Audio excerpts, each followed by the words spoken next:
Hello. आज हम लोग लेक्चर स्टार्ट करने वाले हैं हिस्ट्री टेंथ क्लास का। लेक्चर नंबर 6 आज होगा। टॉपिक आज का है यूरोपीय कंसर्ट। यूरोपीय कंसर्ट के बारे में समझिए कि क्या है यूरोपीय कंसर्ट या इसकी स्थापना क्यों कराई गई। कहता है वियना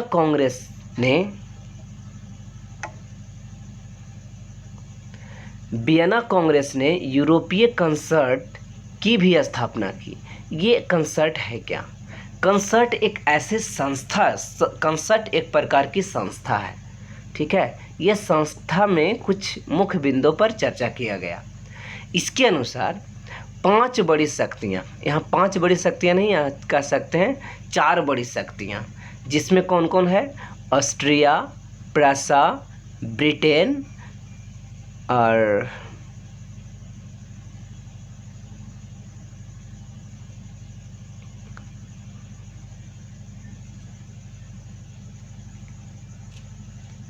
एक और है रूस यहाँ पे छूट गया है, ठीक है। तो 4 बड़ी शक्तियों का एक सामूहिक विचार विमर्श द्वारा अंतर्राष्ट्रीय समस्याओं को समाधान के लिए और यूरोपीय शांति व्यवस्था को भंग होने से बचाए रखने का प्रयास किया गया। देखिए, इसके द्वारा एक संस्था बनाया जाता। कंसर्ट एक संस्था है। इसके अनुसार कहा गया कि 4 देश मिलकर के आपस में एक ऐसा गुट का निर्माण करें जिसमें सामूहिक रूप से हम 4 देश अर्थात ऑस्ट्रिया, प्रूसिया, ब्रिटेन और रूस, ये मिल करके क्या किया जाए कि जितना भी अंतर्राष्ट्रीय समस्या है उसका समाधान करने का प्रयास किया जाए, ठीक उसी प्रकार से जिस प्रकार आज यूनाइटेड नेशन ऑर्गेनाइजेशन है, ठीक है। वियना कांग्रेस में 2 प्रस्ताव पारित किए गए। यहाँ पे वियना कांग्रेस में 2 प्रस्ताव पारित किए गए। रूस के जार अलेक्जेंडर ने पवित्र संघ की योजना बनाई और ऑस्ट्रिया के चांसलर मेटरनिख ने चतुर्राष्ट्र मैत्री योजना बनाई। देखिए, ये पवित्र संघ, रूस के जार अलेक्जेंडर पवित्र संघ की योजना बनाई। तो जार का क्या पवित्र संघ था? इसके द्वारा यह माना था यूरोप के सभी राजा, ये 5 राज्य नहीं, 5 के अलावे 6, 7 जितना भी है, जर्मनी, इटली, फ्रांस, प्रूसिया, रूस, ब्रिटेन, ऑस्ट्रिया, ये सभी देश की राजा मिल करके और आपस में बात विचार विमर्श करवा करके जितना भी जो भी प्रॉब्लम आया, अंतर्राष्ट्रीय समस्या हो, उसका समाधान किया जाने लगा। ये विचार रखा गया रूस के जार अलेक्जेंडर के द्वारा। लेकिन वहीं दूसरी ओर ये कहा गया कि मेटरनिख ने भी एक योजना बनाई। पहला योजना किसके द्वारा बनाया गया? रूस के द्वारा, और दूसरा योजना बनाया गया मेटरनिख के द्वारा। तो मेटरनिख ने क्या रखा कि जो जीता हुआ राष्ट्र है, जो हम राजा के प्रभाव ज़्यादा है, जिसमें ऑस्ट्रिया, प्रूसिया, ब्रिटेन और रूस, ये चतुर्राष्ट्र मैत्री की स्थापना करेंगे। यानी 4 देश मिल करके और आपस में बात विचार विमर्श करवा करके और जो भी अंतर्राष्ट्रीय समस्या होगा उसका समाधान करेंगे, और यूरोप में अगर शांति भंग होगा तो उसको बचाने का प्रयास किया जाएगा, ठीक है। तो मेटरनिख व्यवस्था, यहाँ पे अब हमने देखा कि 2 प्रकार की व्यवस्थाएं लाई गई थी। पहली व्यवस्था रूस के जार अलेक्जेंडर के द्वारा और दूसरी व्यवस्था ऑस्ट्रिया के चांसलर मेटरनिख के द्वारा, रूस के जार अलेक्जेंडर के द्वारा, जिसमें कहा गया कि यूरोप के जितने भी देश हैं, सब देश के राजा मिलजुल करके एक जगह इकट्ठा होकर के और यूरोप के समस्याओं का समाधान किया जाए। लेकिन दूसरी ओर ऑस्ट्रिया के चांसलर मेटरनिख ने एक बात रखा कि हम विजित 4 राष्ट्र के राजा मिल करके आपस में पूरा यूरोप की अर्थव्यवस्था को देखेंगे। वियना कांग्रेस के बाद यूरोपीय व्यवस्था स्थापित करने का प्रमुख भूमिका ऑस्ट्रिया के चांसलर मेटरनिख ने की थी। देखिए, ऑस्ट्रिया के चांसलर कौन है? मेटरनिख। याद रखिए, हमेशा बहुत इंपॉर्टेंट ये फैक्ट है। वह घोर प्रतिक्रियावादी था, यानी वो जनता के विरुद्ध में हमेशा काम करता था, क्रांति के संदेशों का कट्टर था। जो लोग इसको हटाने का विरोध करते थे उसका ये कट्टर विरोधी था। पुरातन व्यवस्था दैट मीन्स राजतंत्र को बनाए रखने का प्रयास ये हमेशा करते रहता था। उसकी नीति का मूल मंत्र था शासन करो और कोई परिवर्तन न होने दो, यानी राजा रजवाड़े वाली ज़िंदगी जियो और किसी प्रकार का कोई समस्या का समाधान ना हो, यानी कोई नया संविधान यहाँ बन करके नहीं आए और वो संविधान के अनुसार रूल नहीं हो, जैसे पहले शासन चलाते रहते थे, ठीक है, उसी प्रकार से ये चलते रहे। उसने जिस प्रकार की व्यवस्था यूरोप में स्थापित की उसे मेटरनिख व्यवस्था कहा जाता है। यानी मेटरनिख ने क्या व्यवस्था स्थापित किया कि हमारे द्वारा जो रूल किया जाएगा वही रूल होगा, किसी प्रकार के संविधान का रूल नहीं होगा, ठीक है। तो इस प्रकार की एक नई व्यवस्था या पुरातन व्यवस्था को कायम रखने की जो इसके प्रकार व्यवस्था अपनाई गई यूरोप में, इसे मेटरनिख व्यवस्था कहा जाता है। इस व्यवस्था का मुख्य उद्देश्य ये था राष्ट्रवादी और प्रजातांत्रिक व्यवस्था को कुचलना और पुरातन व्यवस्था कायम रखना। इसका मुख्य उद्देश्य यही था कि जो राष्ट्रवादी है, साम्राज्यवादी है, प्रजातंत्रात्मक है, प्रजा के लिए काम करना, ये सब व्यवस्था को हटा दो और जो पहले वाला व्यवस्था था, ठीक है, उस व्यवस्था को बनाए रखें। 1815 से 1848 के मध्य मेटरनिख ने यूरोप में राष्ट्रवाद और संसदीय प्रणाली के विकास को हर संभव प्रयास किया। देखिए यहाँ पे ये समझना है कि 1815 से 1848 के बीच हम लोग बहुत सा फेज बाद में और अच्छा समझेंगे। 1815 से 1848 के बीच मेटरनिख ने क्या किया, यूरोप में राष्ट्रवाद और संसदीय प्रणाली के विकास को रोकने का हर संभव प्रयास किया। यानी न तो राष्ट्रवाद रहे और न ही संसदीय प्रणाली का विकास हो पाए, किसी भी देश में ना हो पाए, यूरोप की किसी भी देश में ना हो पाए, ये मेटरनिख ने सोचा और इसके लिए बहुत सा काम भी किया। कंटिन्यू इसको और आगे करते हैं। क्रांति सिद्धांत का प्रसार रोकने के लिए प्रेस को कठोर प्रतिबंध लगाया, यानी कि जब प्रेस की स्वतंत्रता, प्रेस की जो आज़ादी दिया गया उस आज़ादी को छीन लिया गया। अब प्रेस में वही छपेगा, वही समाचार पत्र निकलेगा, वही पत्रिका निकलेगा, वही हमारे मुंह से या किसी के मुंह से निकलेगा जो राजा चाहे। जनता में क्या हो रहा है नहीं हो रहा है, राज्य में क्या हो रहा है नहीं हो रहा है, इससे किसी आम आदमी को कोई मतलब नहीं है। अर्थात प्रेस पर कठोर प्रतिबंध लगा दिया गया। सरकारी विरोधी विचारों को बंद करने का उद्देश्य से या कुंद करने मतलब समाप्त करने के उद्देश्य से अखबारों, पुस्तकों और नाटकों, गीतों पर सेंसरशिप लगाया गया। यहाँ पे एक वर्ड आई सेंसरशिप। जैसे सेंसरशिप आज भी है, जैसे मान लिया जाए कोई राज्य में अगर फिल्म रिलीज होती है तो वहाँ सबसे पहले सेंसरशिप उस पर लागू किया जाता है। सबसे पहले उस फिल्म को देखा जाता है और अगर उसमें उस सीन में उस फिल्म की कैटेगरी के अनुसार वो अच्छा सीन नहीं हो तो उसे स्किप करा दिया जाता है, हटा दिया जाता है, उसके बाद ही फिल्म रिलीज होती है। अर्थात यहाँ भी अब राजाओं के द्वारा अखबार को पहले राजा देखेगा कि क्या उसमें छपा है। अगर वो राजा के फेवर में होगा तो ये अखबार छपेगा, राजा के फेवर में नहीं होगा तो अखबार नहीं छपेगा। पुस्तक में भी उसी प्रकार से, पुस्तक भी राजा के फेवर में है तो छपेगा, अगर राजा के फेवर में नाटक नहीं है तो ये भी नाटक नहीं दिखाया जाएगा। राजा के विरुद्ध किसी प्रकार के पुस्तकों में आना है, न किसी प्रकार के नाटकों में दिखाया जाना है, न अखबारों में छपना है। अर्थात इस प्रकार से न गीत पर एप्लीकेबल होगा। इसी को कहा जाता है सेंसरशिप, जिसमें स्वतंत्रता और मुक्ति के विचार प्रकट किया गया। ऑस्ट्रिया के जासूसों द्वारा ऑस्ट्रिया में अब जासूस लगाया गया, यानी इस चीज़ को देखने के लिए कि अखबार कहीं हमारे विरुद्ध तो नहीं छप रहा है, हमारे विरुद्ध पुस्तक नहीं छप रहा है, हमारे विरुद्ध नाटक नहीं हो रहा है, हमारे विरुद्ध गाना नहीं गाया जा रहा है, हमारे विरुद्ध राज्य में किसी प्रकार की ऐसी गतिविधियां नहीं हो रही है जिससे यानी चांसलर को हानि हो। ठीक है, तो इसके लिए जासूस द्वारा नागरिकों की गतिविधियों पर निगरानी रखी गई। विश्वविद्यालय के शिक्षकों और छात्रों पर भी निगरानी रखा गया। ऐसा इसलिए कि शिक्षित वर्ग ही ये सबसे ज़्यादा काम करते थे, शिक्षित वर्ग ही सबसे ज़्यादा लड़ाई में भाग लिया करते थे और किसी भी आंदोलन में ये पार्टिसिपेट करते थे। इस प्रकार से विद्यालयों के शिक्षकों और छात्रों पर भी निगरानी रखा गया। ऑस्ट्रिया के समान ही जर्मनी और इटली में भी राष्ट्रवादी गतिविधियों पर अंकुश लगाया गया। उस समय जर्मनी और इटली बहुत बड़ा साम्राज्य के रूप में था, ऐसे खंडित था लेकिन बहुत बड़े साम्राज्य के रूप में थे। तो अगर जर्मनी और इटली में इस प्रकार से राष्ट्रवादी गतिविधि पर अंकुश लगाया जाए तो ऑस्ट्रिया में भी किसी प्रकार कोई नुकसान न हो। कार्लसबाद के आदेश द्वारा मेटरनिख ने उदारवाद के प्रचार पर रोक लगा दी। यानी जो कार्लसवाद के विचार था, आदर्श था, इसमें यह कहा गया कि राजतंत्र हटा करके जनता का अधिकार का शासन हो और यहाँ पे संविधान के अनुसार शासन चलनी चाहिए।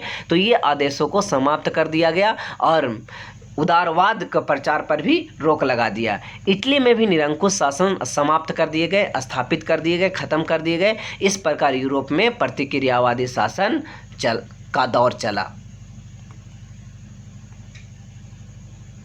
ठीक है, आगे कंटिन्यू करते हैं। मेटरनिख के प्रयासों के बावजूद राष्ट्रवादी और क्रांतिकारी भावनाओं का पूर्ण रूपेण दमन नहीं हो सका। यानी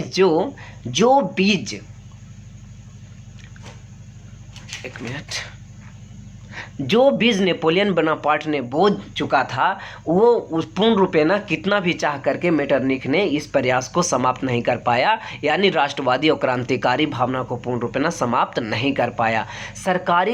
सरकारी दमन से बचने के लिए अनेक उदारवादी, लिबरल और राष्ट्रवादी नेशनलिज्म भूमिगत आंदोलन चलाने लगे। यानी सरकार से बचने के लिए, सरकार के दमन नीतियों, राजाओं से बचने के लिए, गुप्तचर से बचने के लिए भूमिगत आंदोलन चलाने लगे। ठीक है, यानी छिप करके आंदोलन चलाने लगे। गुप्त संगठन इस समय बहुत ज़्यादा विख्यात हुआ।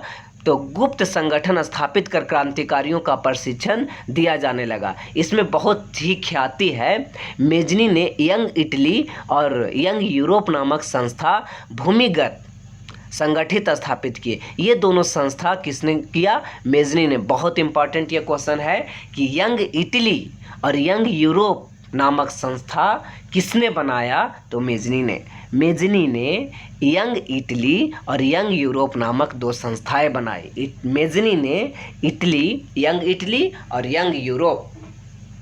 कहता है कि युवाओं और छात्रों के समर्थन में संगठनों को मिला। यानी कि इसमें ज़्यादा से ज़्यादा युवा आए, युवा वर्ग के लोग आए और अधिक से अधिक छात्र भी इसमें आए। ठीक है, राष्ट्रवादी संगठन में कार्बोनारी भी क्रांति का संदेश फैला रहा था। ये कार्बोनारी एक प्रकार का भूमिगत संगठन ही है। इसमें मेजनी और अंत क्रांतिकारी उदारवाद राष्ट्रवाद के लिए राष्ट्रीय राज्यों की स्थापना पर बल देते थे। यहाँ पे एक पॉइंट नोट करने वाली ये है कि कार्बोनारी एक संस्था थी जो भूमिगत तो थी, लेकिन ये धीरे धीरे इसमें वृद्ध हो गई। ये अब इसको दबा दिया गया। इसी के तत्पश्चात मेजनी ने यंग इटली और यंग यूरोप की स्थापना किया। पहले बात समझिए, पहले कार्बोनारी था जो गुप्त संस्थाएं थी। इससे लोगों को शिक्षित करवाया जाता था, क्रांतिकारी बनाने के लिए, उग्र बनाने के लिए, उदारवादी नीति के द्वारा उग्र बनाने के लिए, राष्ट्रवादी बनाने के लिए। लेकिन इसमें धीरे धीरे शिथिलता पड़ गई। तब मेजनी ने यंग इटली और यंग यूरोप नामक दो संस्थाएं, भूमिगत संस्थाएं स्थापित किया। मेजनी के प्रभाव को देखते हुए मेजनी के प्रभाव देखते मेटरनिख, यहाँ पे गलती लिखा गया है, मेटरनिख ने उसे हमारी सामाजिक व्यवस्था में सबसे खतरनाक दुश्मन कहा। देखिए, मेटरनिख ने कहा। इस प्रकार से मेजनी का धीरे धीरे पैर बहुत ज़्यादा मेजनी का फैल रहा था राष्ट्रवादियों के समर्थन में, और राष्ट्रवादियों उदारवादियों के समर्थन में मेजनी का हाथ बहुत ज़्यादा फैल रहा था, जिसको देखते हुए मेटरनिख को ये लगा कि हमारी सामाजिक व्यवस्था का सबसे खतरनाक दुश्मन मेजनी ही है। जर्मनी में राष्ट्रीय संगठन स्थापित किए गए। फ्रांस, स्विट्जरलैंड, पोलैंड में गुप्त संगठन स्थापित किया गया। यानी कि जर्मनी में भी गुप्त संगठन हुआ, फ्रांस में भी गुप्त संगठन हुआ, स्विट्जरलैंड में गुप्त संगठन हुआ, पोलैंड में भी गुप्त संगठन स्थापित हुआ। फलतः 1830 के दशक से यूरोप के अन्य भागों में विद्रोह होने लगा।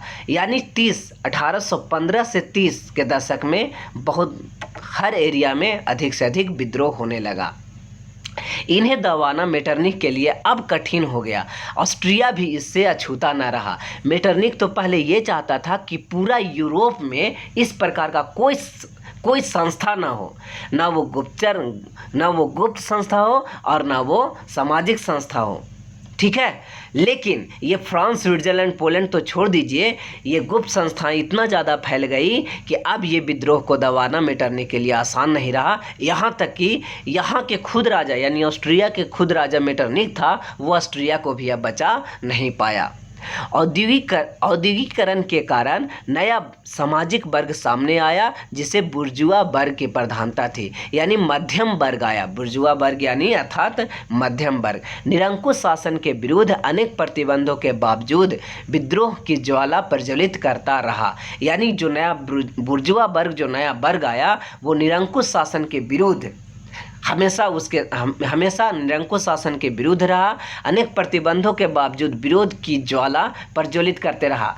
बहुत से जितने भी प्रतिबंध इस पर लगाए गए, उसके बावजूद भी इसने कोई नहीं रोका और हमेशा ये क्या तात्पर्य बने रहे और विद्रोह करते रहे।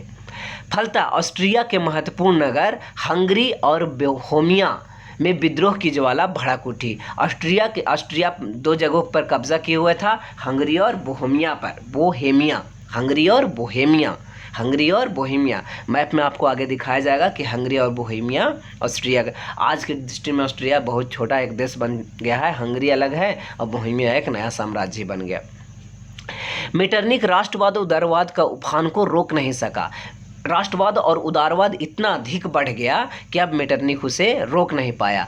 किंतु मार्च 1848 में वियना में खुले संघर्ष के बाद मेटरनिख ने त्यागपत्र दे दिया और ऑस्ट्रिया छोड़कर वह इंग्लैंड चला गया, इंग्लैंड की राजधानी लंदन चला गया। इस प्रकार मेटरनिख व्यवस्था का अंत हो गया।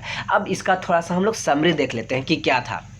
सबसे पहले जब वियना सम्मेलन हुआ, वियना सम्मेलन में जो विजित राष्ट्र थे, जिसमें रूस, प्रसा, ऑस्ट्रिया, हंगरी, ये सब राज्य मिलकर के, ये सब देश मिलकर के संगठन का निर्माण करवाया और उसमें ये कहा गया कि हम 4 देश या 5 देश मिलकर के, 4 देश 5 देश के राजा मिलकर के एक ऐसा संगठन बनाया जाए कि यूरोप में पूरे यूरोप में कहीं भी प्रॉब्लम हो तो उस प्रॉब्लम का समाधान हमारे द्वारा ही हो।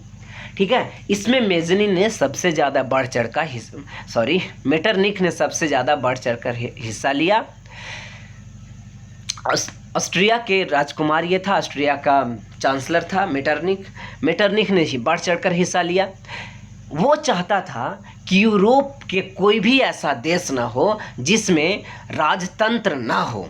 सभी देशों में राजतंत्र हो, राष्ट्रवाद की भावना कहीं नहीं पनपे, औद्योगिकरण भी हो लेकिन राष्ट्रवाद की भावना ना पनपे। इस प्रकार से वो पूरा यूरोप में ऐसी राजतंत्र व्यवस्था कायम कर चुका था 1830 के पहले तक, 1815 से 1830 तक। अब धीरे धीरे जहाँ भी यूरोप के कोई भी देश में थोड़ा भी प्रॉब्लम होता था तो मेटरनिख वहाँ के समस्याओं को समाधान करने के लिए राजद्रोहियों को देशद्रोही बना करके उसे क्या किया जाता, या तो फांसी पर लटका दिया गया या फिर उसे किसी कारण से कुचल दिया गया। लेकिन धीरे धीरे मेजनी के नेतृत्व में बहुत सी गुप्त संस्थाएं बनाई गई, जिसमें यंग इटली नामक भी एक संस्था है। ये सब बनाया गया, जिसके चलते ये गुप्त संस्थाएं बनी रही, गुप्त रूप से ये आंदोलन करते रहे और राष्ट्रवादी उदारवादी को हमेशा प्रोत्साहन देते रहे। इन्हीं के प्रभाव के कारण, अर्थात मेजनी के प्रभाव के कारण यूरोप के कई एरिया में, कई जगहों पर आंदोलन होते रहा। इस आंदोलन को अब मेटरनिख सहन नहीं कर पाया। फ्रांस, स्विट्जरलैंड, पोलैंड में गुप्त संगठन पर स्थापित होते गया। अंततः अंततः इसमें एक नया वर्ग, जो नया वर्ग आया, बुर्जुआ वर्ग अर्थात मध्यम वर्ग आया, ये भी इसी के विरुद्ध काम करते रहा। अब मेटरनिख के लिए राष्ट्रवाद उदारवाद को रोकना अब आसान नहीं रहा। इसके लिए उन्होंने 1848 में वियना में खुले संघर्ष के बाद, अर्थात जो संघर्ष हुआ वियना में, उसके बाद ये त्यागपत्र दे दिया, राजा के पद से हट गया और ये इंग्लैंड अर्थात लंदन चला गया।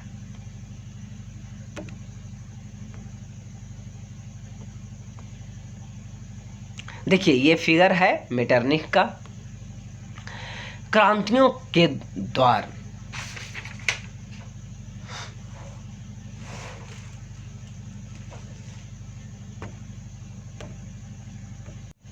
क्रांतियों का दौर, ये द्वार नहीं है, सॉरी, क्रांतियों का दौर, क्रांतियों का दौर 1830 से 1848 के बीच क्या दौर रहा, किस प्रकार से क्रांति आगे हुआ, क्रांति बढ़ा, हम देखते हैं। हमने ये देख रखा कि 1830 में मेटरनिख 1830 तक जो मेटरनिख था उसका साम्राज्य, तो 1830 में मेटरनिख का साम्राज्य का अंत हो गया। ठीक है, ऑस्ट्रिया के चांसलर यूरोप चला गया, सॉरी, ऑस्ट्रिया के चांसलर इंग्लैंड चला गया। अब 1830 तक यूरोप में उदारवाद, राष्ट्रवाद और रूढ़िवाद, ये दो चीज़ एक तरफ, रूढ़िवाद और प्रतिक्रियावाद में संघर्ष अनिवार्य हो गया। अब एक राष्ट्रवाद उदारवाद एक तरफ, रूढ़िवादी और प्रतिक्रियावादी यानी राजा के तरफ, और रूढ़िवादी मतलब परंपरागत अर्थात राजतंत्र, और ये राष्ट्रवाद के प्रतिक्रियावाद है, राष्ट्रवाद का उल्टा। ये दोनों यानी राजा के पक्ष वाले और क्रांतिकारी एक दूसरे के बीच अब संघर्ष होना अनिवार्य हो गया। जैसे जैसे प्रतिक्रियावादी अपना प्रभाव बढ़ाते गए, वैसे वैसे राष्ट्रवादी भी इनका विरोध करने को उतारू होते गए। यानी अब प्रतिक्रियावादी अर्थात राजतंत्र पुरातन व्यवस्था को ये कायम करने के प्रयास करते रहे, लेकिन राष्ट्रवादी भी उतनी तेज गति से इसका विरोध करते रहा। फलतः 1830 से 1848 के मध्य अनेक यूरोपीय राष्ट्रों में राष्ट्रवादी क्रांतियां हुई। इसका उद्देश्य पुरातन व्यवस्था अर्थात राजतंत्र को समाप्त कर नई व्यवस्था की स्थापना हो, यानी संवैधानिक तंत्र की स्थापना हो।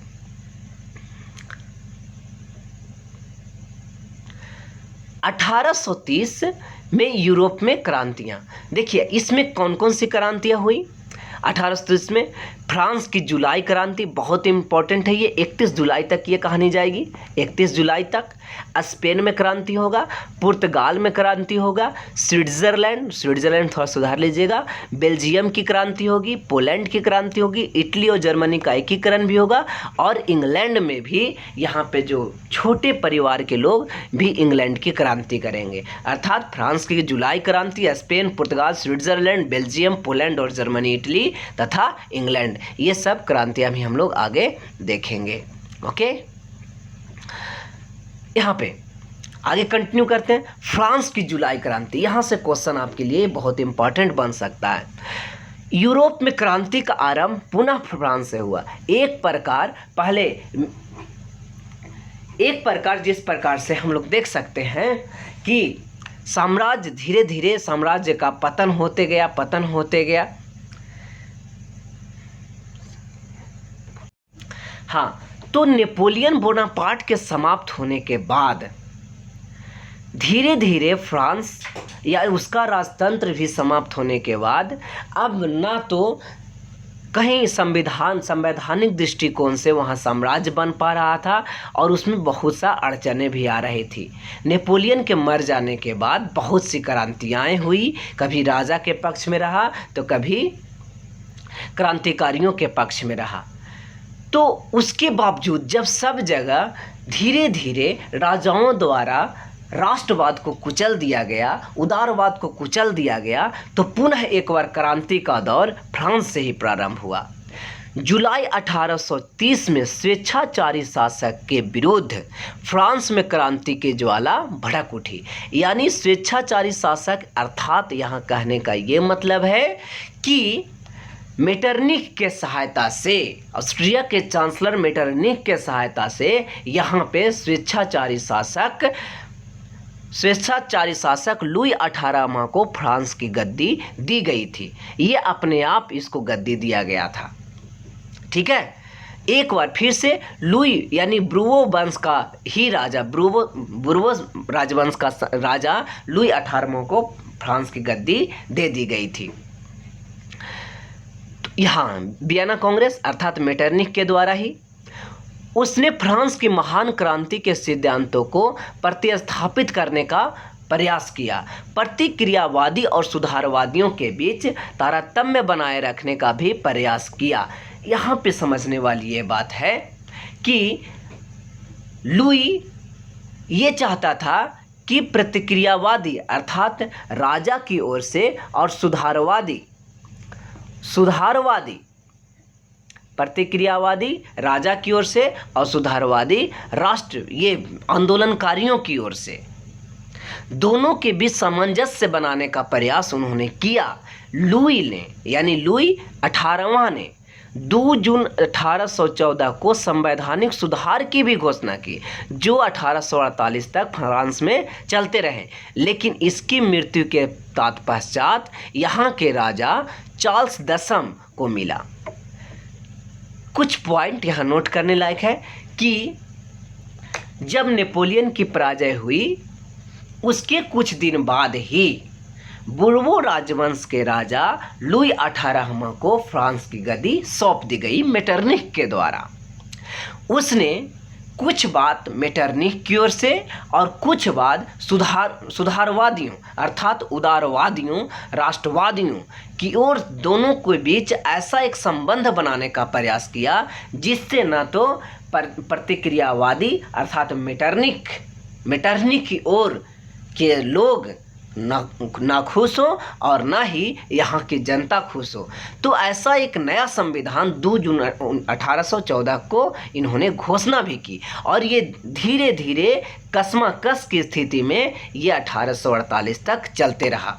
लेकिन यहाँ से इसकी स्थिति और भी नाजुक हो जाती है, दोनों के बीच लड़ाई होना और जायज़ बन जाता है जब लुई 18वां की मृत्यु 1814 में हो जाती है। तो यहाँ का राजा चार्ल्स 10 बनता है और ये स्वेच्छाचारी था, ये अपने मन से ये सारा काम करना चाहता था। यानी ये समाजवाद के विरुद्ध, ये सुधारवाद और ऐसा राष्ट्रवाद के लिए कोई भी काम नहीं करना चाहता। यह निरंकुश शासक था, वह संवैधानिक राजा के रूप में शासन करने को तैयार नहीं था। यानी किसी आम पब्लिक के अनुसार, आम जनता के अनुसार ये ऐसा राज्य करे ये इसके लिए ये नहीं तैयार था।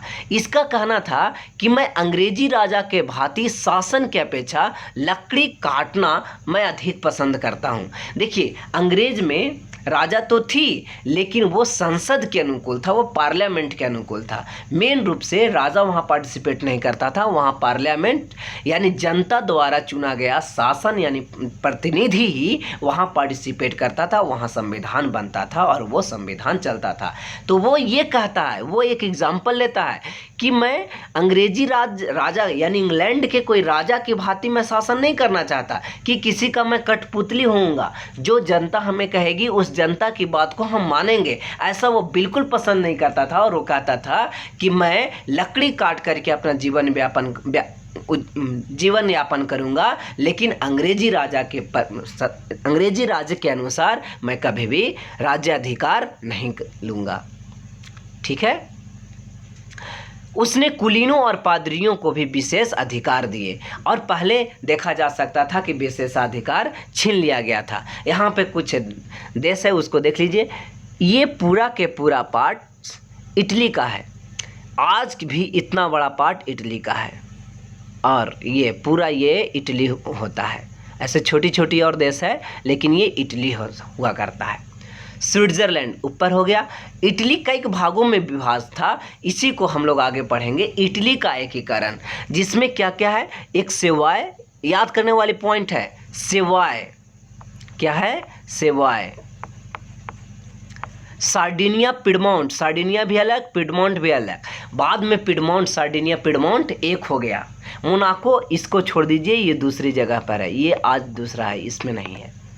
लोम्बार्डी ध्यान में रखना है, बेसनिया ध्यान में रखना है, पारमा, मोडेना, टस्किनी पोप का राज्य, और इटली से सिसिली और नेपल्स, सिसिली नेपल्स। यानी पॉइंट याद कीजिए, Savoy Savoy Savoy, Sardinia Piedmont, Sardinia Piedmont, Sardinia Piedmont, Lombardy, Venetia, Parma, Modena, ठीक है, ये सान मेरिना नहीं, मोडेना, टस्किनी पोप का राज्य, और सबसे इम्पॉर्टेंट ये दूगो नेपल्स और सिसिली। नेपल्स सिसिली बहुत ही इम्पॉर्टेंट रहेगी, ठीक है।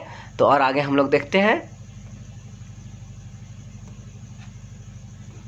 देखिए ये मेजनी का फिगर है जो बहुत ही राष्ट्रवादी रहा, ठीक है। आज का लेक्चर बस इतना ही।